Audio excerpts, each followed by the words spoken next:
नमस्ते सदा वत्सले मातृभूमि। जय हिंद दोस्तों स्पेस डिफेंस और इंटरनेशनल गलियारे में क्या कुछ रहा, चलिए इस वीडियो में एक करके जान लेते हैं।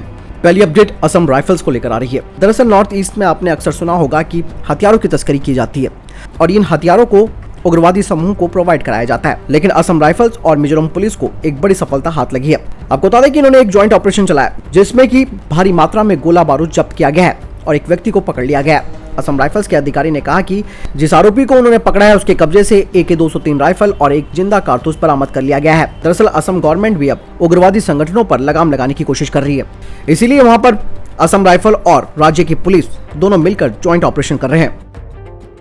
वहीं दूसरी अपडेट असम राइफल को ही लेकर आ रही है।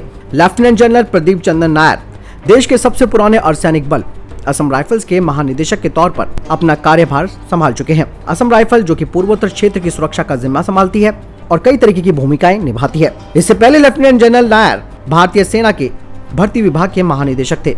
अब वे पूर्वोत्तर के प्रहरी के रूप में जाने जाने वाली असम राइफल के 21वें महानिदेशक बन चुके हैं। यानी लेफ्टिनेंट जनरल नायर अति विशेष सेवा पदक, युद्ध सेवा पदक से भी सम्मानित किए जा चुके हैं। उन्होंने सिख रेजिमेंट को 1985 में ज्वाइन किया था। अब उनको पूर्वोत्तर की महत्वपूर्ण जिम्मेदारी दे दी गई है। दोस्तों यहाँ पे अगली खबर की बात करते हैं तो इजरायली एरोस्पेस इंडस्ट्री को लेकर आ रही है। इजरायली एरोस्पेस इंडस्ट्री ने कहा है कि उन्होंने एशिया के एक देश के साथ उन्होंने $200 मिलियन का अनुबंध किया है। हालांकि उन्होंने यहाँ पर देश का नाम साफ तौर पर नहीं लिया, लेकिन जानकारों के मुताबिक वो देश भारत ही है। साथ ही कंपनी ने कहा कि इस साल का उनका ये चौथा सबसे बड़ा लेन देन है। आपको बता दें कि भारत ने एक आपातकालीन खरीद के हिस्से के रूप में लगभग $200 मिलियन के 4 हेरोन TP को पट्टे पर लेने के लिए कहा था। ये लीज 3 साल तक चलती है, जिसे 2 साल तक बढ़ाने का विकल्प होता है। इजरायली एरोस्पेस इंडस्ट्री ने कहा कि मध्य एशिया में एक अज्ञात ग्राहक ने हेरोन MK2 UAV खरीदने और पट्टे पर देने के लिए अलग अलग सौदों पर सहमति व्यक्त की है। लेकिन यहाँ पे जानकारों ने यह भी कहा है कि शायद भारत के अलावा वियतनाम भी ऐसा देश हो सकता है जो हेरोन TP को खरीद सकता है इजराइल से, क्योंकि उनकी बातचीत पहले से चल भी रही थी। अगली अपडेट भारत और रूस को लेकर आ रही है। इंदिरा 2021 ज्वाइंट ड्रिल रशिया में आयोजित होने वाली है, जिसमें कि भारत की तरफ से करीबन 250 जवान इस युद्ध अभ्यास में हिस्सा लेंगे और साथ ही इसमें रूस के दक्षिणी सैन्य जिले के लगभग 250 कर्मी शामिल होंगे। अगली अपडेट भारत और ऑस्ट्रेलिया को लेकर आ रही है। दोस्तों भारत और ऑस्ट्रेलिया अपनी पहली मंत्री स्तरीय 2+2 वार्ता को जल्द से जल्द आयोजित करने पर विचार कर रहे हैं। रक्षा मंत्री राजनाथ सिंह ने ऑस्ट्रेलिया के रक्षा मंत्री पीटर डटन से बात की है। राजनाथ सिंह ने कहा है कि भारत और ऑस्ट्रेलिया एक रणनीतिक यानी कि स्ट्रैटेजिक पार्टनरशिप है और इसी के आधार पर दोनों देश आपस में संपर्क को यानी कि कम्युनिकेशन को साझा करते हैं। और ये काफी खुशी की बात है कि ऑस्ट्रेलियाई सशस्त्र बलों ने कोविड-19 के खिलाफ लड़ाई में भारत का समर्थन भी दिया है। इस 2+2 वार्ता में दोनों देशों के रक्षा और विदेश मंत्री शामिल होंगे। अगली अपडेट की बात करते हैं तो वो आ रही है एक सच्चे दोस्त को लेकर।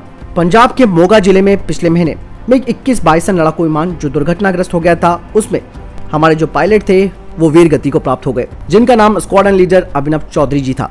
उनकी मौत के बाद उनके पायलट दोस्तों ने एक ऑनलाइन याचिका शुरू की थी। इस याचिका के जरिए उन्होंने मांग की है कि जल्द से जल्द MiG-21 विमानों को बंद कर देना चाहिए। आपको बता दें कि MiG-21 विमानों को बंद किए जाने वाली इस याचिका में पहले से ही 15,000 से ज्यादा लोगों ने साइन कर दिए हैं। अभिनव चौधरी के दोस्त ने कहा कि याचिका केवल मृत पायलट के बारे में नहीं है, बल्कि जो पायलट अभी भी MiG-21 को उड़ाकर अपनी जान को जोखिम में डाल रहे हैं उनके लिए भी है। इस ऑनलाइन याचिका में लिखा है कि देश ने एक और युवा पायलट स्क्वाड्रन लीडर अभिनव चौधरी को खो दिया है। वो अपने माता पिता का इकलौता बेटा था। हर साल दुर्घटनाओं के दौरान हमारे कई लड़ाकू पायलट मारे जा रहे हैं, फिर भी भारतीय वायुसेना के दस्ते में हमारे युवा पायलटों को देश के सबसे पुराने विमानों में से एक पर ट्रेनिंग देने की अनुमति दी जा रही है। इस याचिका में सरकार से अपील की गई है कि इन दुर्घटना संभावित विमानों की भारतीय वायुसेना के द्वारा अनुमति नहीं दी जानी चाहिए।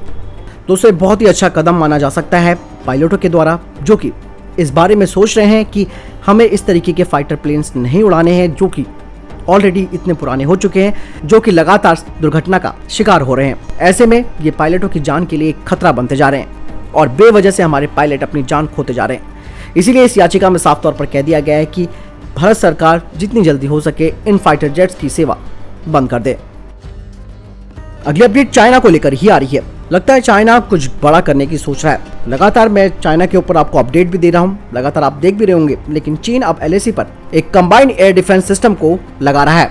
चीन की पीपल लिबरेशन आर्मी ने पश्चिमी थिएटर कमांड के लिए एक कंबाइंड एयर डिफेंस सिस्टम को इंटीग्रेटेड किया है, जो कि LAC से सटा हुआ है। कुछ रिपोर्टें ये भी आई है जिसमें कहा जा रहा है कि चीन लगातार अपने नए सैन्य उपकरणों को अपडेट कर रहा है, जबकि गतिरोध अभी भी भारत और चीन के बीच में बना हुआ है। और ऐसा भी कहा जा रहा है कि पश्चिमी थिएटर कमांड के तहत कम से कम 10 PLA आर्मी यूनिट्स को इस नए जॉइंट एयर डिफेंस सेटअप को दिया गया है। साथ ही ऐसा भी कहा जा रहा है कि PLA की वायुसेना LAC के साथ अपनी सभी एयर डिफेंस नेटवर्क एसेट्स को मजबूत करने में लगी हुई है।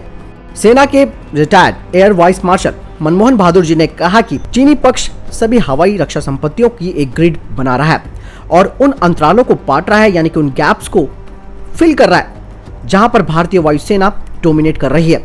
इसीलिए वो अतिरिक्त रडार स्टेशनों को और सेटअप वहां पर लगा रहा है, जिनका उद्देश्य साफ है कि वो भारतीय वायुसेना की स्ट्राइक क्षमता को कम कर सके, क्योंकि वे भी जानते हैं कि किसी भी तरीके की भारतीय प्रतिक्रिया उनके लिए खतरनाक होगी। हाल ही में ओपन सोर्स इंटेलिजेंस एनालिस्ट ने कहा कि रोहतक में नई संरचना चाइना ने बना ली है और यहाँ पर उसकी कॉम्बैट फोर्स भी तैयार है। साथ ही साथ उसने अपने यहाँ पे लॉजिस्टिक्स और युद्ध की सामग्री को भी बढ़ा दिया है।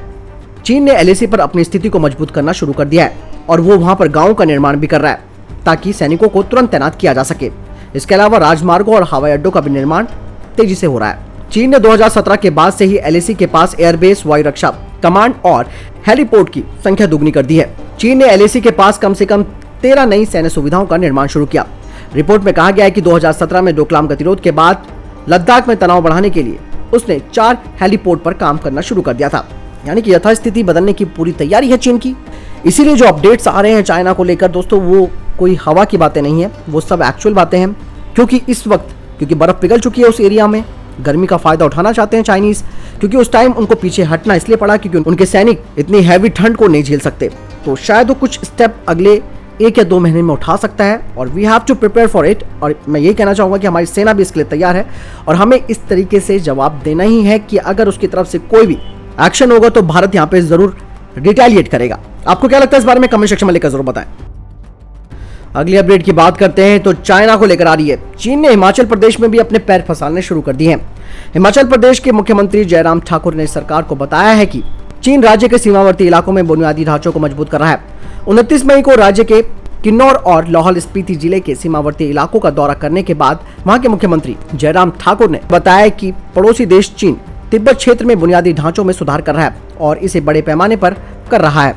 चीन तिब्बत के साथ ही हमारी सीमा में भी अपने बुनियादी ढांचों को मजबूत करने की कोशिश कर रहा है। चीन तिब्बत क्षेत्र में भारतीय चौकियों के ऊपर एक सुविधाजनक स्थान खोजने की कोशिश कर रहा है। वो चीनियों पर कठिन परिस्थितियों पर भी नजर बनाए हुए।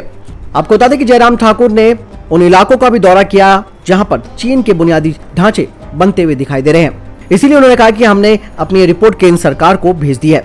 हालांकि ये बुनियादी ढांचा और सड़क निर्माण उनके अपने क्षेत्रों में है, लेकिन इस बीच हमें इस बात का भी ख्याल रखना है कि कहीं वो हमारी जमीन पर इन्वेस्टमेंट करना शुरू ना कर दे, यानी कि वहां पर भी घुसपैठ करना शुरू ना कर दे। तो दोस्तों ये थे अभी तक के टॉप डिफेंस और स्पेस अपडेट्स। वीडियो के संबंध में कोई प्रश्न जवाब है, आपका कोई सवाल है, आप कमेंट सेक्शन में लेकर जरूर पूछ सकते हैं। मिलता हूं नई वीडियो के साथ, अपना ख्याल रखिएगा, साथ ही चैनल सब्सक्राइब करना ना भूलिएगा। जय हिंद, जय भारत।